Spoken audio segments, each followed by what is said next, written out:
Hello नमस्कार जय हिंद दोस्तों। आज मैं आप लोगों के लिए एक बहुत ही विशेष वीडियो बना के लाया हूँ। इस वीडियो में हम बात करेंगे Delhi police sub inspector and CIPF यानी सीपीओ जेएसआई की वैकेंसी के बारे में। तो रिसेंटली एसएससी ने इसका नोटिफिकेशन जारी कर दिया है और इसका जो डेट और टाइमलाइन भी इसमें बता दिया गया है कि कब तक आपको फॉर्म भरना है, कब तक आपको जो सारा जो चीज़ें हैं बिल्कुल up to date being experience holder मैं आप लोगों के साथ शेयर करूंगा ताकि आप लोगों का फुल एंड फाइनल सिलेक्शन हो सके। तो वीडियो को लास्ट तक जरूर देखिएगा। नाउ हम डिस्कस कर लेते हैं इसकी टाइमलाइन एंड डेट्स के बारे में कि कौन सी डेट को क्या इवेंट होने वाला है। तो सबसे पहले sub inspector Delhi police and armoured police forces यानी कि सीपीओ एग्जामिनेशन 2023 का जो ऑनलाइन सबमिशन ऑफ एप्लीकेशन रहेगा वो 22/7/2023 को ओपन होके 15/8/2023 तक रहेगा और इसका जो लास्ट डेट और फाइनल रिसिप्ट का एप्लीकेशन जो आप डालेंगे उसका रहेगा 15/8/2023 को रात को 2300 बजे तक यानी रात को 11 बजे तक ही ओपन रहेगा। और date of window for application form correction and online payment यानी जिन लोगों को कुछ करेक्शन करना है अपने एप्लीकेशन में कुछ गलती हुआ है वो 16/8/2023 से 17/8/2023 तक इसको कर सकते हैं रात को 11 बजे तक। और जो एग्ज़ाम का डेट रहेगा वो अक्टूबर 2023 के महीने में कभी भी ये लोग कंडक्ट करवा सकते हैं। नाउ हम डिस्कस कर लेते हैं टेंटेटिव वैकेंसीज की यानी कितनी पोस्ट इस पर फिलअप किया जाएगा। तो सभी एस्पिरेंट्स के माइंड में यही क्वेश्चन रहता है कि जितनी ज़्यादा वैकेंसी होगी उतनी ज़्यादा हमारे जो है सिलेक्शन के चांसेस ज़्यादा होंगे, लेकिन मेरा ये मानना नहीं है क्योंकि अगर मेहनत करने वाला कैंडिडेट है तो उसके लिए एक पोस्ट भी सफिशिएंट है। तो आप पोस्ट पे नहीं जाके आप अपनी तैयारी और आपके जो एम है उस पे जाइए। फर्स्ट ऑफ ऑल हम जान लेते हैं डीपीएसआई के बारे में। तो डीपीएसआई में टोटल 109 वैकेंसीज होने वाली है। इसमें से 88 मेल 7 फीमेल और 11 डिपार्टमेंटल कैंडिडेट यानी जो पहले से दिल्ली पुलिस में सर्विस कर रहे हैं उन लोगों के लिए रिजर्व किया गया है। तो दिल्ली पुलिस में टोटल 109 वैकेंसीज होने वाली है। नाउ हम बात कर लेते हैं सीएपीएफ वैकेंसीज के बारे में। तो जैसे आपको पता है सीएपीएफ यानी सेंट्रल आर्मर्ड पुलिस फोर्सेज में वेरियस फोर्सेज आती हैं। तो सबसे पहले बीएसएफ है। बीएसएफ में टोटल वैकेंसीज 113 रहने वाली है। तो 113 में 107 मेल के लिए और 6 जो है फीमेल के लिए रिजर्व है। उसके बाद सीआईएसएफ में 567 और फीमेल के लिए 63, इस तरह 700 ही हो जाएंगी। और आईटीबीपी के लिए जो है 30+54 यानी 63 ये रहने वाली है।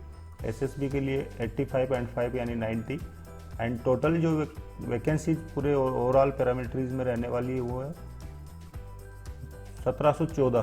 तो ये अलग अलग कैटेगरीज वाइज रहेंगी यानी 1714।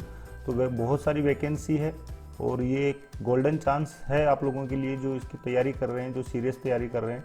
और इसमें बहुत आसान चांस है कि आप लोगों के जो है सिलेक्शन होने के।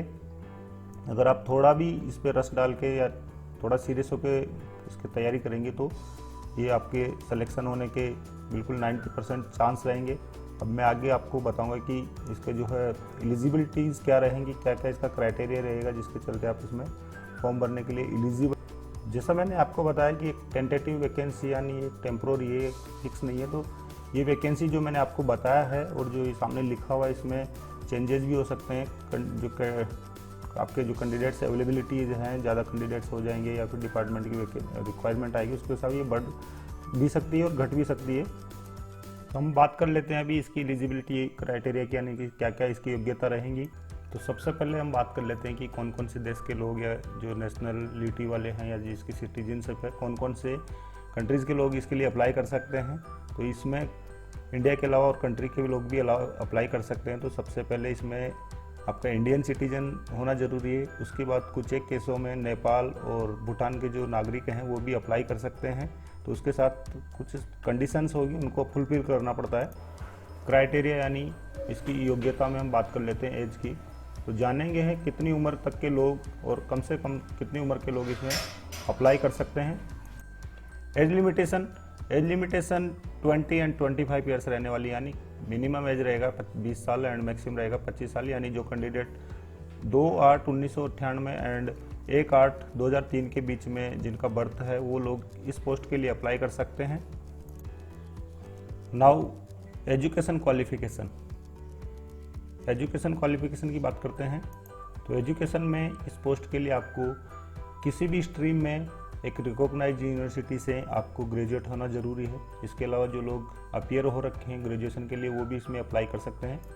इसके अलावा अगर आप दिल्ली पुलिस एसआई के लिए भर रहे हैं तो इसमें ग्रेजुएट के अलावा आपके पास एक लाइट मीडियम व्हीकल का लाइसेंस भी होना ज़रूरी है।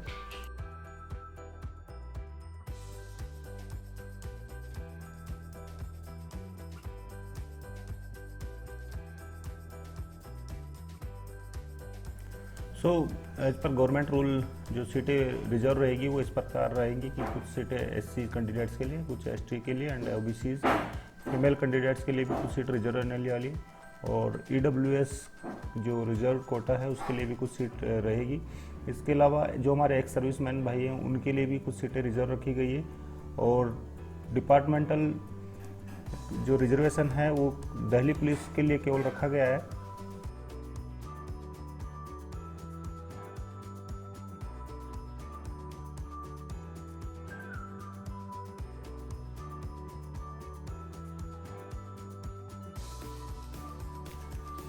हमने अभी तक जान लिया इसकी एलिजिबिलिटी क्राइटेरिया एंड जो डेट एंड टाइमलाइंस है, लेकिन अब हम जान लेते हैं कि इसको अप्लाई कैसे करना है, कैसे कहाँ से इसको ऑनलाइन होगा या ऑफलाइन होगा। तो सारी चीज़ें मैं डिस्कस कर लेता हूँ। इस वैकेंसी के लिए अप्लाई करने के लिए सिंगल तरीका है, केवल जो एक ही है वो है ऑनलाइन अप्लाई करना है। तो सिंपली इसके लिए आपको ssc.nic.in की वेबसाइट पे जाना है, वहाँ जाके विजिट करना, और जो सबसे पहला भी जो इसका विंडो खुला हुआ है उस पर आपको टैप करना है। उसके बाद आपको सबसे पहले सिंगल टाइम रजिस्ट्रेशन करना पड़ेगा, जो हर कैंडिडेट को कर रखा है, और जो पहले ने कर रखा है उसके लिए कोई इशू नहीं। अपना यूज़र नेम पासवर्ड डालिए और अपना विंडो वहाँ पे खुल जाएगा। वहाँ जो भी वैकेंसी जो अभी कैरी ऑन है उसके बारे में बता दिया जाएगा। इसके बाद इसके लिए आपको 2 पार्ट में फॉर्म भरना है। इसके 2 पार्ट हैं, पार्ट 1 एंड पार्ट 2। तो पार्ट 1 में आपकी एजुकेशन क्वालिफिकेशन और आपका जो भी चीज़ें हैं। पार्ट 2 में आपसे आपका choice of examination centre and आपकी प्रेफरेंस ऑफ कोर्सेज पूछा जाएगा, तो इसको केयरफुली भरिए। नाउ आपको जब फॉर्म फिलअप कर रहे होंगे आप, तो बहुत ही आपको ध्यान देने की ज़रूरत है। सबसे पहले आपका जो फोटो और सिग्नेचर अपलोड होगा एक बिल्कुल set and size and width में होगा, और एक इसका जो मेमोरी है वो भी एक फिक्स होगा। उसी के अकॉर्डिंग आप इसको अपना क्रॉप या एडिट करके रखिए। तो इसको क्रॉप करने के लिए बहुत आसान तरीका है। इसको एंड्रॉयड पे बहुत सारी एप्लीकेशन है, तो उसका लिंक मैं डिस्क्रिप्शन बॉक्स में आपको दूंगा, वहाँ से आप ले सकते हैं। और बहुत सारे लोग मैं भी देखता हूँ वो डिपेंड रहते हैं कि दूसरे भरेंगे फॉर्म वगैरह, तो इसके लिए भरने की बहुत आसान तरीका है। आप अपने मोबाइल से भी इसको भर सकते हैं, आपको दूसरे पर डिपेंड नहीं रहना। और आप डिपेंड रहते हैं या कहीं जो आजकल रोजगार सेंटर है वैसे कई सारे सेंटर चल रहे हैं, वहाँ जाओगे तो आपसे ओनली फॉर्म भरने के 100-200 रुपये वो ले लेते हैं, तो वहाँ जाने की ज़रूरत नहीं है। ये सिंपल तरीका आप मोबाइल से आप इसको अप्लाई कर सकते हैं। मोबाइल से फॉर्म फिलअप करने के लिए आपको सिंपली मोबाइल के ब्राउज़र पे जाना है, और वहाँ पे जो ब्राउज़र है उसमें एक ऑप्शन आएगा side, right side, left side में। तो वहाँ पे आपको सबसे पहले डेस्कटॉप साइट कर लेना है। उसके बाद बिल्कुल एज इट इज़ कंप्यूटर की तरह साइट खुलने लग जाएगी। इसके अलावा भी अगर किसी को दिक्कत होता है तो मुझे कमेंट बॉक्स में लिखिए, मैं उसको प्रॉपरली गाइड करूँगा, और मैं खुद उसको जो है बताऊँगा कि आप फॉर्म को कैसे ईजिली भर सकते हैं। अगेन मैं आप लोगों को लास्ट डेट एंड टाइम के बारे में बता देता हूं, जो कि रहेगा सबमिशन ऑफ ऑनलाइन एप्लीकेशन। तो वो रहेगा 15/8/2023। इसके बाद आपको फॉर्म आप एक्सेप्ट नहीं किया जाएगा। तो आप कोशिश कीजिएगा कि आप बिफोर टाइम ही भर दीजिए। कई लोग मेरे जैसे जो आलसी हैं, लेजी हैं, वो सोचते हैं कि भर दूंगा काफ़ी टाइम है, उसी में वो डेट एंड टाइम निकल जाता है। तो आप सीरियसली जो इसको अगर अप्लाई करना चाहते हैं तो इसको बिफोर एंड सबसे इम्पोर्टेंट थिंग, जब आप फॉर्म भर चुके होंगे, फाइनल जब सबमिट करने जा रहे होंगे, तो उसको एक बार थोरोली प्रॉपर देखिए कि आपने कोई मिस्टेक तो नहीं कर दिया, और सारी जो इम्पोर्टेंट जो इन्फॉर्मेशन थी आपने सही डाल दिया है। क्योंकि कुछ अगर गलती होने के बाद उसको रेक्टिफाई करना काफ़ी दिक्कत होता है। हालांकि इसमें टाइम मिलेगा आपको, लेकिन वहाँ तक आपको जाने नहीं देना, क्योंकि एक इसके लिए एडिशनल आपको दिक्कत होगी, और ये छोटी सी गलती के कारण हो सकता है कि आपका फॉर्म कैंसिल हो जाए और आपका 1 साल ख़राब हो जाए। तो ऐसा मत होने दीजिए। आप बहुत ही ध्यानपूर्वक फॉर्म को अपने भरिए। एप्लीकेशन भरने के चार्जेज रहेंगे 100 रुपीज़ ओनली, और ये 100 रुपीज़ आपको ऑनलाइन ही पेमेंट करना पड़ेगा। एग्ज़ाम सेंटर की बात करें तो ऑल इंडिया की जितने भी मेजर सिटीज़ हैं वहाँ पे इसके एग्ज़ाम सेंटर रहने वाले हैं। इसके अलावा भी आपको कमीशन 3 ऑप्शन देगा, जो आपके नियर बाई सिटीज़ होंगे वहाँ आप अपना डाल दीजिए, जो आपकी सूटेबिलिटी के अकॉर्डिंग रहेंगे। 3 सेंटर पे आप अपना चॉइस दे सकते हैं। Now we will discuss about the scheme of examination, यानी इस पोस्ट पे आपको सेलेक्ट होने के लिए कितनी बाधाओं को पार करना है। तो काफ़ी सारी इसमें स्टेज और बाधाएं हैं जिनको आपको पार करके जाना है और फाइनल सिलेक्शन लेना। तो हम डिस्कस कर लेते हैं। स्कीम ऑफ एग्जामिनेशन को हम डिटेल में जान लेते हैं। तो इसमें मेनली 4 फेज रहने वाले हैं। सबसे पहला फेज आपका रहेगा पेपर 1, उसके बाद होगा आपका डिटेल में PST यानी फिजिकल स्टैंडर्ड टेस्ट, जिसमें आपका हाइट वेट टेस्ट लिया जाएगा। उसके बाद होगा PET फिजिकल इंडोर स्ट्रेंथ, जिसमें आपका रनिंग और जो थ्रो वगैरह जो रहेंगे वो सारे इसी में आएंगे। देन आपका होगा पेपर 2 जो कि इंग्लिश का रहने वाला है। एंड सबसे बाद में होगा आपका एक डिटेल मेडिकल एग्जामिनेशन जो CAPF के डॉक्टर्स द्वारा कंडक्ट किया जाए। नाउ हम जान लेते हैं कंपोजिशन ऑफ रिटन एग्जाम, यानी रिटन एग्जाम में क्या क्या आने वाला है और क्या क्या इसके पार्ट्स रहने वाले हैं। तो मैंने जैसे पहले आपको बताया इसके 2 फेज रहेंगे। तो पहला फेज होगा पेपर 1 का। तो पेपर 1 में 4 पार्ट रहते हैं। तो सबसे पहले एक पार्ट 1 होता है रीजनिंग का, उसके बाद सेकंड पार्ट होता है GK का, और थर्ड होता है मैथमेटिक्स का, और फोर्थ होगा इंग्लिश का। तो ये सभी पार्ट्स जो 4 पार्ट है 50-50 नंबर्स के रहते हैं, यानी टोटल 200 मार्क्स होंगे और 2 घंटे इसको जो है टाइम दिया जाएगा। उसके बाद सेकंड पार्ट रहेगा जो इंग्लिश लैंग्वेज एंड कंप्रेशन को, उसके 200 मार्क्स रहते हैं। अभी आपके मन में एक सवाल रहेगा कि कितना कट ऑफ मार्क्स जाता है, इसमें कितने नंबर आने पे आपका सिलेक्शन हो जाएगा। तो ये डिपेंड करता है कि पेपर आपका कितना टफ है और कितने इसमें कैंडिडेट्स अप्लाई कर रहे हैं। तो ये वेरी करता है हमेशा। कभी कभी इसमें आपको कम कट ऑफ पे भी आपका सिलेक्शन होने के चांसेस रहते हैं अगर पेपर टफ है। पेपर इजी है तो ज़्यादा कट ऑफ चली जाएगी। इसके अलावा भी मैं एक डिटेल वीडियो दूसरा बनाऊंगा जो प्रीवियस कितना कट ऑफ पे लोगों के चांसेस रहे हैं इसमें सेलेक्ट होने के। अभी बात करते हैं बोनस मार्क की। तो इसमें बोनस मार्क देने का भी एक प्रोविज़न रखा गया है।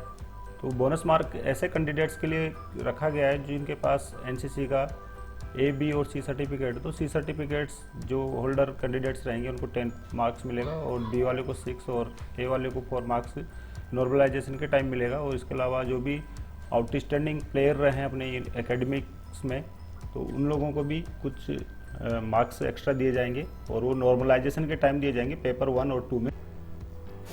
एग्जाम का जो अगला फेज रहने वाला है वो रहेगा PST यानी physical standard test and PET यानी फिजिकल एंडोरेंस टेस्ट।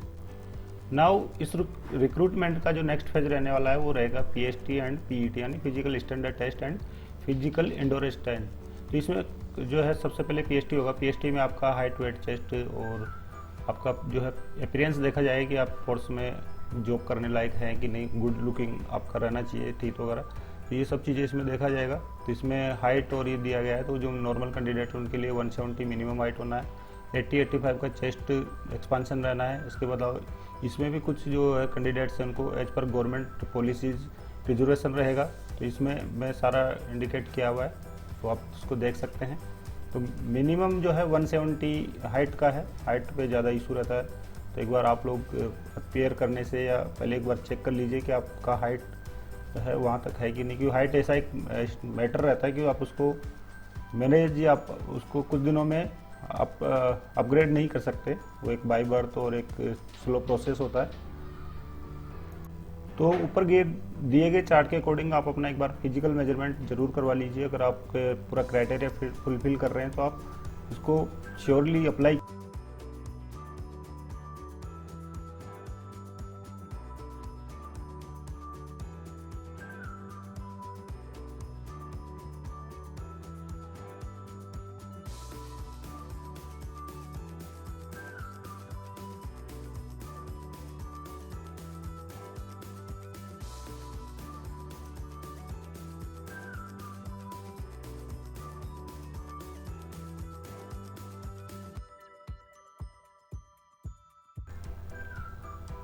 PET यानी फिजिकल टेस्ट के बारे में हम जान लेते हैं। फिजिकल टेस्ट आपका सेकंड पेपर होने से पहले होगा, और ये आपके जो SSC ने जिस जोन में आपने फॉर्म भरा उसके अकॉर्डिंग वेरियस पैरामिलिट्रीज के अंडर में कंडक्ट करवाया जाएगा। तो ये एक काफ़ी लंबा प्रोसेस रहता है, लगभग पूरे कैंडिडेट्स में लगभग 30 डेज में ये कंप्लीट किया जाएगा। तो इसमें क्या क्या इवेंट रहने वाले हैं फिजिकल टेस्ट में, उसके बारे में हम बात करते हैं। PET यानी फिजिकल टेस्ट के बारे में हम बात कर लेते हैं। फिजिकल टेस्ट में मेनली कौन कौन से इवेंट रहने वाले हैं। तो एसएससी ने मेल और फीमेल कैंडिडेट्स दोनों के लिए अलग अलग फिजिकल एफिशिएंसी टेस्ट डिफाइन किए हैं। तो मेल के लिए हम बात कर लेते हैं कि सबसे पहले मेल कैंडिडेट्स के लिए क्या क्या इवेंट रहने वाले हैं। तो मेल कैंडिडेट के लिए सबसे पहले रहेगा 100 मीटर रेस, जो आपको कंप्लीट करना होगा 16 सेकंड में। उसके बाद 1.6 किलोमीटर का रेस रहेगा, यानी 1600 मीटर का रेस रहेगा, जो 6.5 मिनट में होगा। लॉन्ग जंप होगा 3.6 मीटर का, जो कि 3 चांस आपको दिए जाएंगे। हाई जंप रहेगा वैसे ही, ये रहेगा 1.2 मीटर का, इसके लिए भी आपको 3 चांस मिलेंगे। 3 चांस के बाद आपको जो है इसको अगर आप क्वालिफाई कर जाएंगे तो अच्छी बात है, नहीं तो फिर आपको जो है चांस नहीं मिलेगा। तो इसमें सबसे जो टफ इवेंट रहता है वो हाई जंप वाला रहता है। तो अगली फेज में जो कैंडिडेट सक्सेस हो जाएंगे रिटन एग्जाम में, उनको मैं हर स्टेज पे बताऊं कि हाई जंप को क्लियर करने का एक बिल्कुल शॉर्ट ट्रिक। फीमेल कैंडिडेट्स के लिए पीईटी का जो इवेंट्स रहने वाले हैं वो कुछ इस प्रकार रहेंगे। तो सबसे पहले जो फीमेल कैंडिडेट्स रहेंगी उनके लिए 100 मीटर्स का रेस रहेगा, जो कंप्लीट करना होगा 18 सेकंड्स में। लॉन्ग जंप रहेगा 2.7 मीटर का, वो उसके लिए 3 चांस मिलेंगे। वैसे हाई जंप रहेगा 0.9 मीटर, उसके लिए भी आपको 3 चांस मिलेंगे।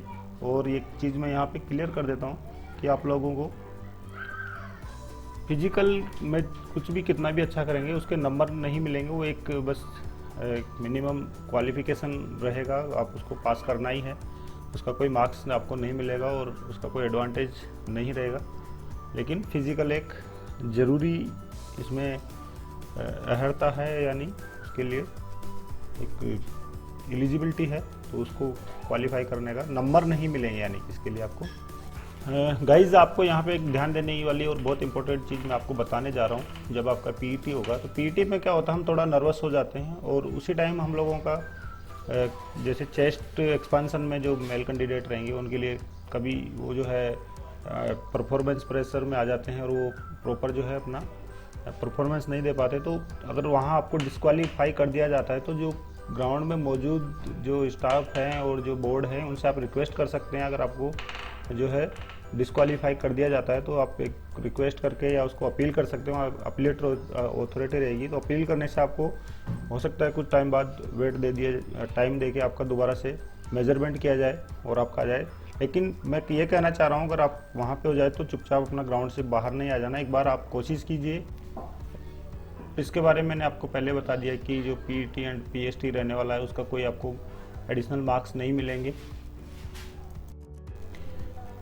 जो candidate paper 1 PET and PST में सक्सेसफुली पास होंगे बाद में उनका पेपर 2 होगा। पेपर 2 में जो कैंडिडेट्स पास रहेंगे उनके लिए एक डिटेल मेडिकल एग्जामिनेशन कंडक्ट किया जाएगा और ये एग्जामिनेशन सीएपीएफ डॉक्टर्स द्वारा कंट्री के विभिन्न सेंटर्स पे कंडक्ट किए जाएंगे और ये सेंटर्स आपके चॉइस ऑफ जोन पे रहेगा, जो एसएससी के कौन से जोन में आपने एप्लीकेशन भरा है। और ये डिटेल मेडिकल एग्जामिनेशन होगा, इसमें बहुत सारा आपका मेडिकल एग्जामिनेशन होगा। तो सबसे पहले हम बात कर लेते हैं आई साइट की कि आई साइट पे क्या रहेगा। तो आई साइट इसमें मिनिमम जो रखा गया है, जो आपकी मास्टर आई है वो 6/6 होना चाहिए और आपकी जो माइनर आई है वो 6/9 होना चाहिए। करेक्शन के बाद अगर आप चश्मा लगा रहे हैं तो उस पर आपको 6/9 तक का अलाउ करेगा, लेकिन मास्टर आई आपका 6/6 ही होना चाहिए। और इसका जो बेटर अगर आपको इन्फॉर्मेशन चाहिए तो आप डिटेल में नोटिफिकेशन को चेक कीजिए, लेकिन जहाँ तक मुझे नॉलेज है कि आपको 6/6 ही होना चाहिए। इसके बाद टैटूज़ अभी कुछ टाइम तक अलाउ नहीं था, लेकिन अभी अलाउ कर दिया है, लेकिन ये भी एक सर्टेन कंडीशन के साथ किया गया है कि कंडीशनल है ये चीज़। और ये आपका जो लिम्स है जहाँ पे आपका टैटू बना है उसकी साइज़ का 1/4 से ज़्यादा नहीं होना चाहिए। अगर ये उससे ज़्यादा होगा तो ये एक डिस्क्वालिफिकेशन का रीज़न बन सकता है। तो टैटूज अगर आप रखें तो उसको रिमूव करवा सकते हैं। इसके अलावा मेडिकल टेस्ट के दौरान, मेडिकल एग्जामिनेशन के दौरान आपके जो चीज़ें चेक की जाएगी उसमें रहेगा आपका वेरिकोज जोन आपको नहीं होना चाहिए, फ्लैट फुट नहीं होना चाहिए और आपके जो है दोनों नीज आपस में टकराने नहीं चाहिए। और स्क्वेंट आइज वगैरह जो है आपको अगर आप ऐसे भंगापन है या तिरछा देखते हैं वो सब चीज़ें इसमें नहीं होनी चाहिए। और सारी चीज़ें good health condition, mental condition, सारी चीज़ें इसमें चेक किया जाएगा। जैसे मैंने आपको बताया कि डिटेल एग्जामिनेशन रहने वाला है, लेकिन ऐसा भी नहीं है कि बहुत ज़्यादा आपको इसमें टाइम दिया जाता है। आप आराम से, अगर आप गुड अपीयरेंस से आप फिट हैं फिजिकली तो ईजिली हो जाता है। इसके बाद भी अगर आप आपको जो है इसमें रेफ़र करते हैं वो लोग, आपको डिस्क्वालीफाई नहीं करते, एक चांस देते हैं आपको। रेफ़र करने के लिए आपको दोबारा एक चांस दिया जाएगा, एक टाइम दिया जाता है।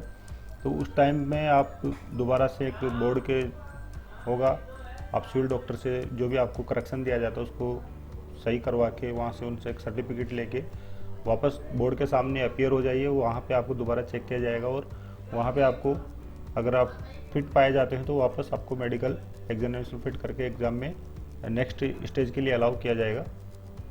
अभी हम बात कर लेते हैं जो हर कैंडिडेट के मन में रहता है और सभी लोग इसके बारे में जानना चाहते हैं कि मुझे ये पोस्ट ज्वाइन करने पे कितना फाइनेंशियल बेनिफिट होगा, क्या क्या मुझे फाइनेंशियल एडवांटेज रहेंगे।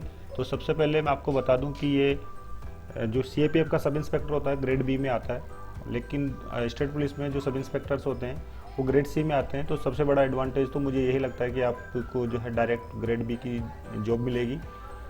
सेकंड, इसका जो है पे स्केल रहेगा वो 35,400 से 1,12,400 तक रहेगा। यानी अगर आप 60 साल तक सर्विस करते हैं और आपको कोई प्रमोशन भी नहीं मिलता है तो यहाँ तक आपको ये पेमेंट जाने के चांसेस रहेंगे। इसके अलावा जो गवर्नमेंट ऑफ इंडिया अलग अलग लोकेशंस और टाइम के हिसाब से जैसे TADA और रिस्क अलाउंसेज वगैरह आपको देती रहती है, वो सारे अलाउंसेज आपको इसमें मिलेगा।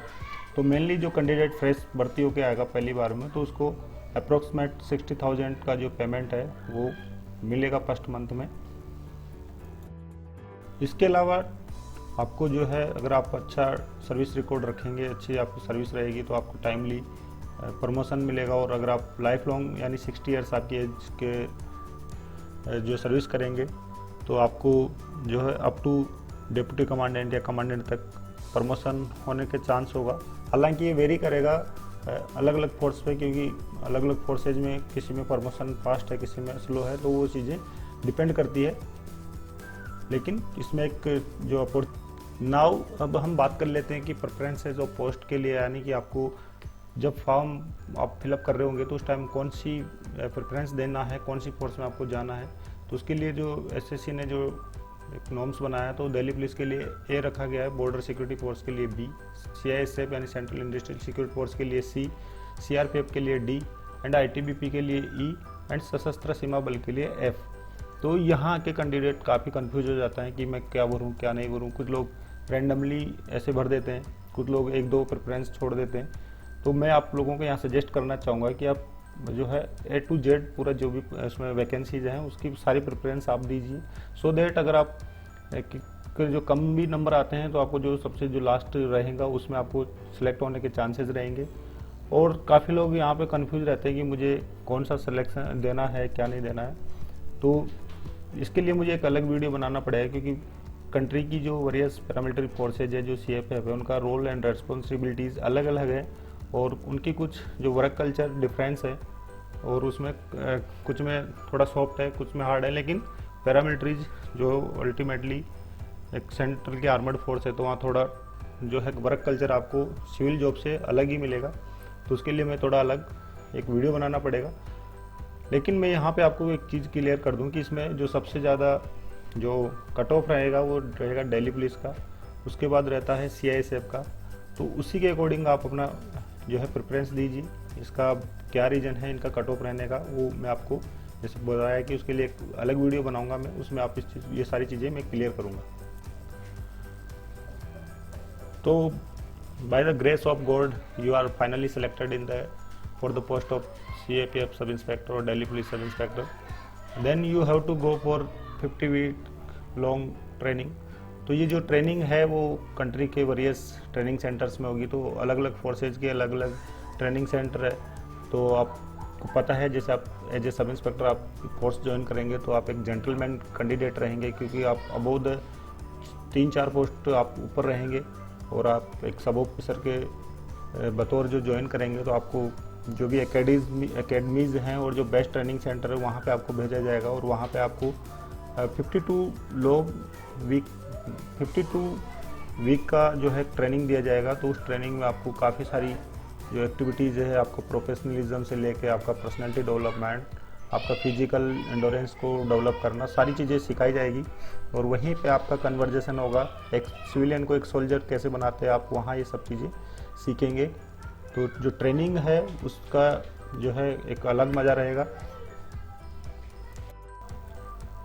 Now being a active serving personal, मैं आपको बताना चाहता हूँ कि क्यों आपको ये सर्विस ज्वाइन करना चाहिए, क्या इसके जो चार्मिंग है, क्या इसका जो अट्रैक्शन है जो आप लोगों को इस सर्विस में आने के लिए जो प्रेरित करेगा।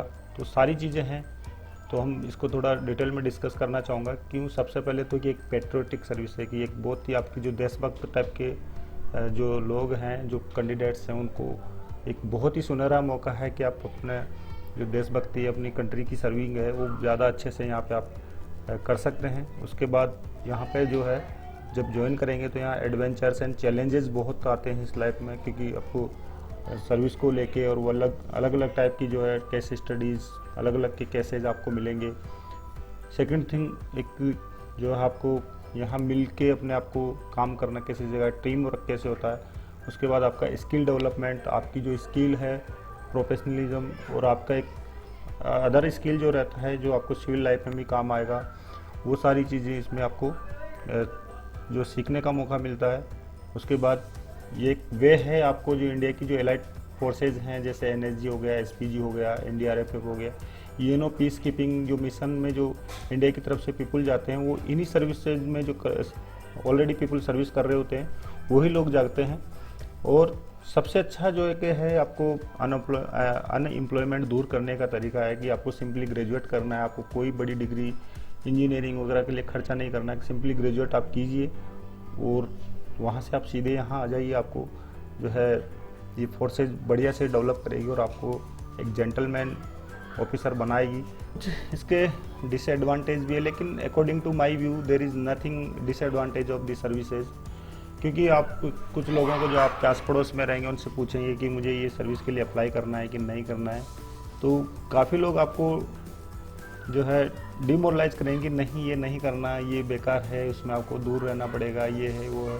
तो मैं आपको बता देना चाहता हूँ, जो आपको डिमोरलाइज करेंगे, आपको जो ऐसी सर्विस ज्वाइन करने के लिए मना करेंगे, वो ऐसे लोग होंगे या तो जो इसमें सक्सेस नहीं लिए होंगे, या फिर वो जो है उनका कैपेसिटी नहीं होगा फोर्स ज्वाइन करने का, तो लोग आपको श्योरली मना करेंगे।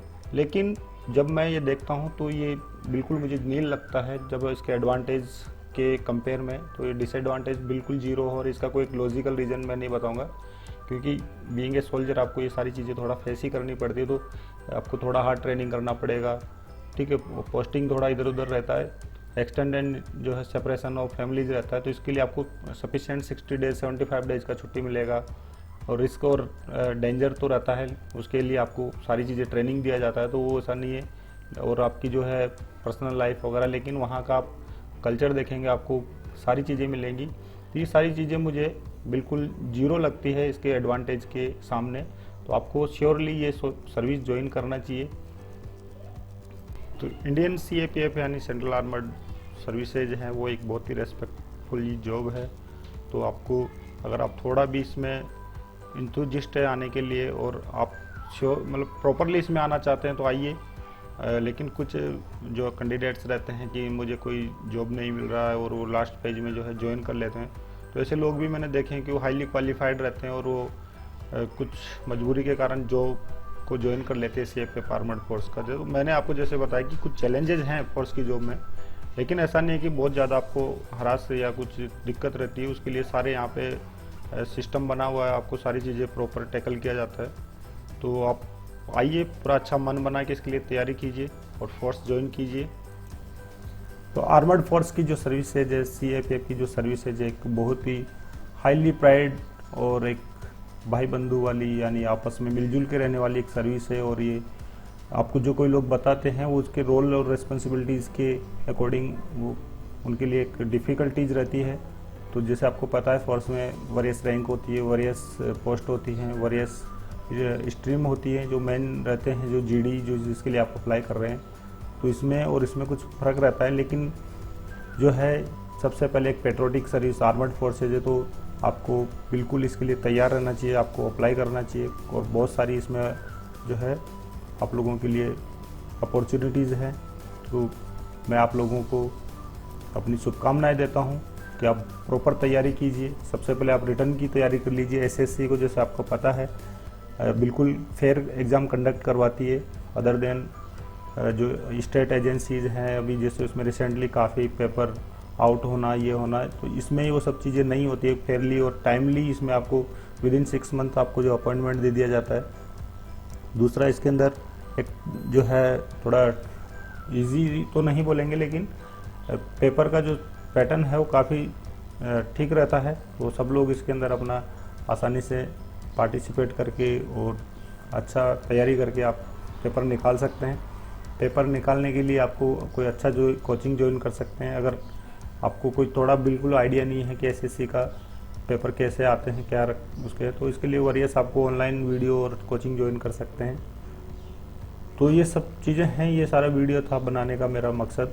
अगर वीडियो अच्छा लगे, जानकारी अच्छी लगे, तो आप अपने फ्रेंड में, अपने रिलेटिव्स में उनको शेयर कीजिए, वीडियो को लाइक कीजिए, ताकि जो है जानकारी ज़्यादा से ज़्यादा लोगों को मिले और ज़्यादा से ज़्यादा लोग जो है इस अपॉर्चुनिटीज़ का फ़ायदा उठा सके। जो जितने लोग इसमें पार्टिसिपेट करेंगे, जो लोग एसएससी की, क्योंकि वैकेंसी बहुत ज़्यादा है, कभी कभी तो जो है उनकी रिक्वायरमेंट के अकॉर्डिंग उनको कैंडिडेट नहीं मिल पाते, तो वैकेंसीज ऐसे ही चली जाती है।